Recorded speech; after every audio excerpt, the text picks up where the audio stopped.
நாம் கரெக்டாக தான் ப்ரீத் பண்ணுறோமா? ஒரு ஹியூமன் பீயிங் தன்னோட அம்மாவோட வயிற்றுலேருந்து வெளியே வந்த உடனே அந்த குழந்த சுவாசிக்கிறதுக்கு ஆரம்பிச்சிருது.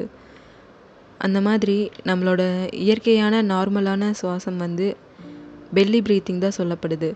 நம்ம பெல்லியிலேருந்து ப்ரீத் பண்ணும்போது தான் அது ரொம்ப நேச்சுரலாகவும் காமாகவும் இருக்கும். ஒரு குழந்தைய பார்த்துட்டா அது பார்த்தா தெரியும். அது வந்து தூங்கிட்டு இருக்கும்போது ப்ரீத் பண்ணும்போது அது வயிறு மேலே போயிட்டு போயிட்டு வரும். ஏன்னா பேபிஸ் வந்து பெல்லி ப்ரீத் பண்ணுறாங்க. அதாவது டயஃப்ராமேட்டிக் ப்ரீத்து. ஆனால் அடல்ட்ஸ் ஆன நம்ம வளர வளர செஸ்ட் ப்ரீத்துக்கு அடாப்ட் ஆகிக்கிறோம். இந்த செஸ்ட் ப்ரீத்திங் பண்ணுறது கரெக்டாக அப்படின்னு கேட்டுட்டா, செஸ்ட் ப்ரீத் பண்ணுறதுனால நம்ம நர்வஸ் சிஸ்டம் வந்து ரொம்ப டிஸ்ரெகுலேட் ஆகுது. பிகாஸ் அது வந்து நம்மளுடைய கான்ஸ்டண்ட்டாக ஃபைட் மூட்லேயே வச்சுருக்கோம்.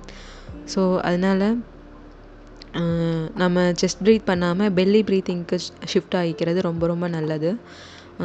இந்த செஸ்ட் ப்ரீத்திங் வந்து அன்கான்ஷியஸாகவே எப்படி வருது அப்படின்னா, நம்ம ரொம்ப நாளாகவே ஒரு க்ரானிக்கான ஸ்ட்ரெஸ்ஃபுல் சுச்சுவேஷன்லேயே இருக்கோம் அப்படின்னா, நமக்கே தெரியாமல் நம்ம இந்த செஸ்ட் ப்ரீத்திங்க்கு அடாப்ட் ஆகிக்கும்.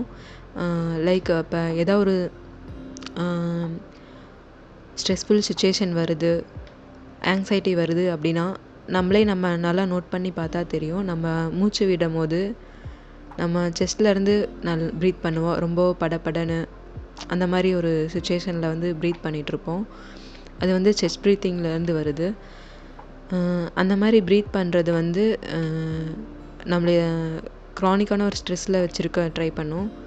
ஸோ இது வந்து நம்ம ஆக்சிஜன் இன்டேக்கை வந்து கம்மி பண்ணும். ஸோ இது வந்து நல்லது கிடையாது. நம்ம பெல்லி ப்ரீத் பண்ணுறது தான் ரொம்ப நேச்சுரலானது. ஸோ பெல்லி ப்ரீத் பண்ணுறதுனால என்னென்ன அட்வான்டேஜ் இருக்குது அப்படின்னா, இது வந்து நம்ம நர்வஸ் சிஸ்டத்தை ரொம்ப காம் பண்ணும். பேராசிம்பத்தட்டிக் நர்வஸ் சிஸ்டத்தை ஆக்டிவேட் பண்ணி ஸ்ட்ரெஸ்ஸை ரெடியூஸ் பண்ணி ஒரு காமான ஸ்டேட்டுக்கு வச்சுருக்கும்.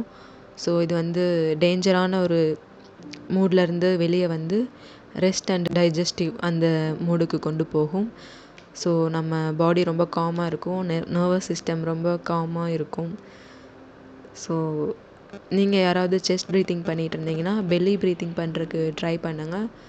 ஏன்னா அப்போ தான் நம்மளோட most health issues and anxiety இதிலேருந்து நம்ம வெளியே வர முடியும்.